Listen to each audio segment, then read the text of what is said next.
Welcome to మన ధాబా కథలు. ధాబా అంటే ధరణి గారతి. స్పెషల్ డిష్ ఏంటి ధరణి? ఈరోజు ఓలిగలు. ఓలిగలా? ఓలిగలు అంటే ఓలిగలే. ఓలిగలు అంటే ఏంటి? బొబ్బట్టే. ఓ బొబ్బట్ట. అనంతపూర్ సైడ్ ఓలిగ అంటారే. ఓ అవునా? అవును, మీరు బొబ్బట్టు ఎలా చేస్తారు? అథెంటిక్ గా అయితే మైదా పిండి, హెల్దీ వెర్షన్ లో చేయాలంటే గోధుమ పిండి. మేమైతే మా సైడు ఓలిగ రవ్వ అని దొరుకుతుంది, దాంతో చేస్తాం. సరే అయితే చేసేద్దాం పదా. పదా. ముందుగా ఒక బౌల్లోకి ఒక గ్లాస్ పచ్చిశనగపప్పు తీసుకోవాలి. పచ్చిశనగపప్పుని నీట్గా వాష్ చేసుకొని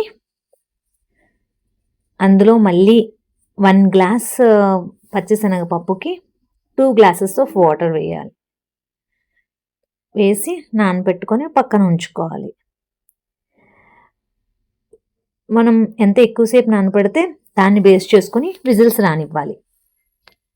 నేను ఇక్కడ ఓన్లీ జస్ట్ 30 మినిట్సే నానబెట్టుకున్నాను.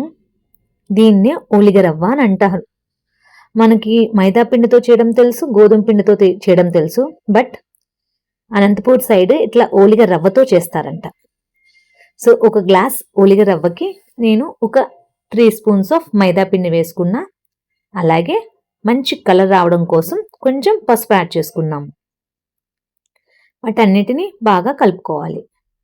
మైదాపిండి కంప్లీట్గా రవ్వలో కలిసేంత వరకు.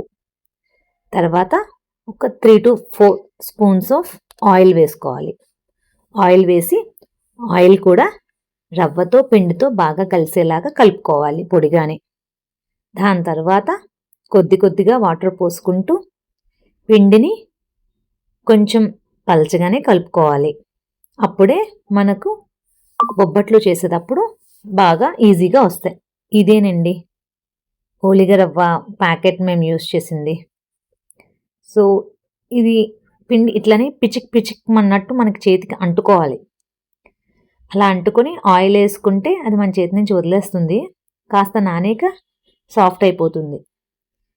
ఈ కన్సిస్టెన్సీలో ఉండగా కాసేపు అట్లీస్ట్ ఒక 30 మినిట్స్ పక్కన నానబెట్టేయాలి. ఈలోపు మనం నానబెట్టుకున్న పచ్చిశనగపప్పుకి ఉడకబెట్టేసుకుందాం. దానికోసం కుక్కర్లో ఆల్రెడీ ఒక గ్లాస్కి 2 గ్లాసెస్ ఆఫ్ వాటర్తో నానబెట్టుకున్నాం. అవి సరిపోతాయి. అవి వేసేసి కుక్కర్లో 1 స్పూన్ ఆయిల్ వేసి కుక్కర్ విజిల్స్ రానిచ్చేయడమే. నాకైతే ఇక్కడ నేను ఒక 7 to 8 విజిల్స్ రానిచ్చాను. దాంతో నాకు పప్పు చాలా మెత్తగా ఉడికిపోయింది. కుక్కర్ విజిల్స్ వెళ్ళాక ఆ పప్పులో ఏమన్నా ఎక్సెస్ వాటర్ ఉంటే వాటిని పక్కకు తీసేసుకోవాలి. మీ దగ్గర జాలి చిల్లులది ఏమన్నా ఉంటే అందులో చేయొచ్చు. నేను ఇట్లా ఉంచేసుకున్నాను.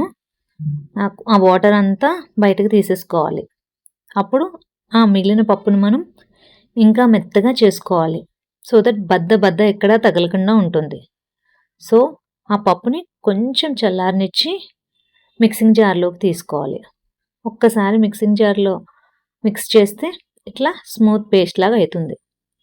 దాన్ని తీసుకొని ఒక బౌల్లోకి వేసుకోవాలి. ఇప్పుడు ఏదైతే కుక్కర్లో మనం విజిల్స్ పెట్టుకున్నామో అదే కుక్కర్లో ఈ పేస్ట్ వేసేసి బెల్లం వేసి మనం దాన్ని ఒక్కసారి కలుపుకుంటూ ఉంటాం. గ్లాస్ పప్పుకి గ్లాస్ బెల్లం తురుమును తీసుకున్నాను నేను.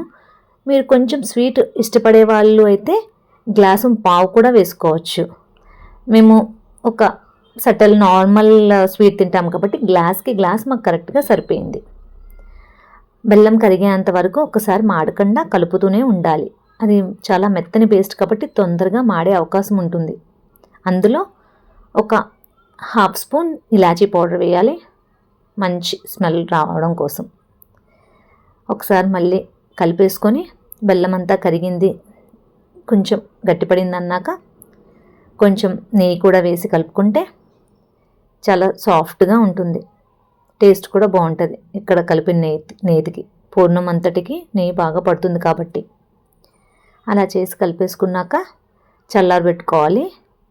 కాస్త చల్లారాక అప్పుడు మనం బొబ్బట్లు ఓలిగలు చేయడానికి స్టఫ్ రెడీ అయిపోతుంది. ఒక బౌల్లో తీసేసుకొని పక్కన పెట్టేసాము. చల్లగా అయ్యేంత వరకు కాస్త వెయిట్ చేయాలి. ఇప్పుడు ఒక ఏ సైజ్ అయితే మనం స్టఫ్ తీసుకుంటామో అదే సైజు బొబ్బట్టు పిండి కూడా అదే సైజు తీసుకోవాలి. ఇలా పైకి చూసారా, చేతికి ఏమీ పిండి అంటుకోవట్లేదు కాస్త నానేక. అలా పైకి అనేసి మీకు పైన ఏదన్నా ఎక్స్ట్రా పిండి తిక్కగా అనిపిస్తుంది అనుకుంటే ఆ ఎక్స్ట్రాగా ఉన్న పిండిని అట్లా పైనుంచి తీసేయచ్చు.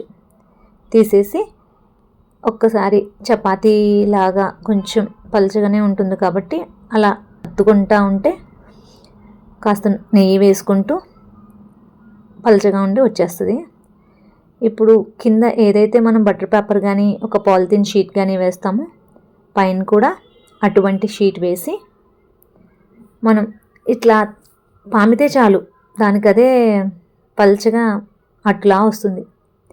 ఇదేనండి ఇక్కడ స్పెషల్. అనంతపూర్ సైడ్ వాళ్ళు ఓలిగని దోశ సైజులో చేస్తారు. అదే ఆంధ్ర వైపు అయితే ఇంకా దాంట్లో చిన్న సైజు చేస్తారు, అరచెయ్యి అంతా. కానీ వీళ్ళు దోశ సైజు ఓలిగలు చేస్తారు ఓలిగ రవ్వతో. మనకి సైడ్స్ ఎక్కడన్నా తెల్లగా పిండి వస్తే స్టఫ్ని అడ్జస్ట్ చేసుకుంటూ ఉంటే మొత్తం స్టఫ్ రవ్వ అంతా కలిసి ఉంటుంది. అది తీసి పెనం మీద గీ వేసుకొని ఇటు అటు దోశలాగా కాల్చేసుకోవడమే. ఇది దోశ సైజు ఉండడం వల్ల ఒక్కటి తిన్నా ఒక మనిషికి సరిపోతుంది ఫుల్గా. ఈ బొబ్బట్లకి ఎంత బాగా నెయ్యి యూజ్ చేస్తే అంత టేస్ట్ వస్తుంది. కంప్లీట్గా నేతితోనే చేసుకోవచ్చు. వాటిని నేతి బొబ్బట్లను కూడా అంటారు. రుచి చాలా బాగుంటుంది. చాలా జాగ్రత్తగా పెనం మీదకి అట్లా వేసుకొని పైన కొంచెం నెయ్యి వేసుకొని అటు ఇటు దోరగా కాల్చుకోవడమే. సో మన ధరణి అనంతపూర్ స్పెషల్ అయిన ఓలిగలు మనకి ఇంత బాగా చేసి పెట్టింది. టేస్ట్ చాలా బాగుంది, చాలా పల్చగా ఉన్నాయి. ఒక్కటి తింటేనే కడుపు నిండింది. చాలా టేస్టీగా ఉన్నాయి.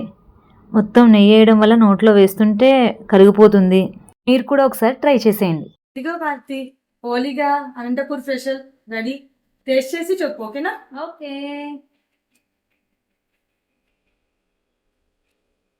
ఒకసారి నేను కూడా మా స్పెషల్ చేసి చూపిస్తాను నీకు. ఓకే. యా, వెరీ యమ్మీ. నువ్వు కూడా తిను. నిజంగా రియల్లీ బాగుంది, super. Please like, share and subscribe. Thank you for watching.